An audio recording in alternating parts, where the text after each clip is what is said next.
The original Olympics were first held by the Greeks more than 2,500 years ago. It was a very big and popular event, but the Roman kings stopped the games. The first modern Olympic Games started again 1,500 years later. They were held in Athens in 1896. The games were to promote peace by using sports. The first few Olympics were not very popular. The Olympics were not well known, so the athletes were not properly trained. Some athletes of the first modern Olympics were tourists that were passing by the stadium. Just as the games were getting popular, World War I broke out. Because of this, the games were not held. In fact, the modern games did not take place 3 times due to the world wars. Although the Olympics were not about money, host countries spent and lost a lot of money. This was why big companies were allowed to advertise in the event.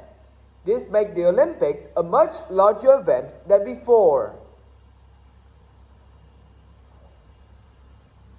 Today's class is about special museums. What special museums have you heard of? I've heard of the Theodore Roosevelt Museum.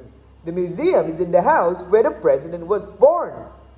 There are things that Roosevelt used and lots of photographs of Roosevelt family. The highlight of the museum is a book with a bullet hole.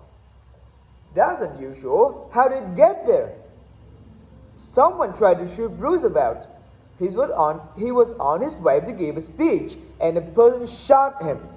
Roosevelt was carrying a book with a speech and the bullet hit the book. Roosevelt was hurt but not badly. He did not go to the hospital and just gave a speech. That's strange. If you were shot, wouldn't you want to go to the hospital? Yes, but Roosevelt didn't, and I'm not sure why. I know why. Roosevelt remembered President McKinley getting shot a few years back. The doctors made a mistake and he died.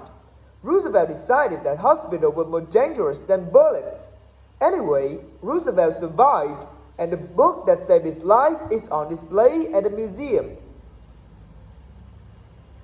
During the early 1900s, blacks in America suffered a lot from white people. Blacks also had a very tough time from the government. Because of this, 2 famous black Americans started an organization called the Black Panthers.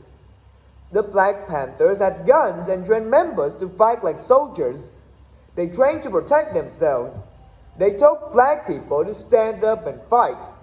The Black Panthers also told other black Americans that they were equal to white Americans. The government did not like the group, and they did not want black Americans to have power. The Black Panthers also helped the black society. Most blacks during that time were poor, so they opened kitchens to feed breakfast to over 10,000 children every day. They also have newspapers to share news about the black community. The government did many things to try and stop the group. For instance, they tried to make the group confused by giving wrong information to other people. The government also had many famous black leaders killed.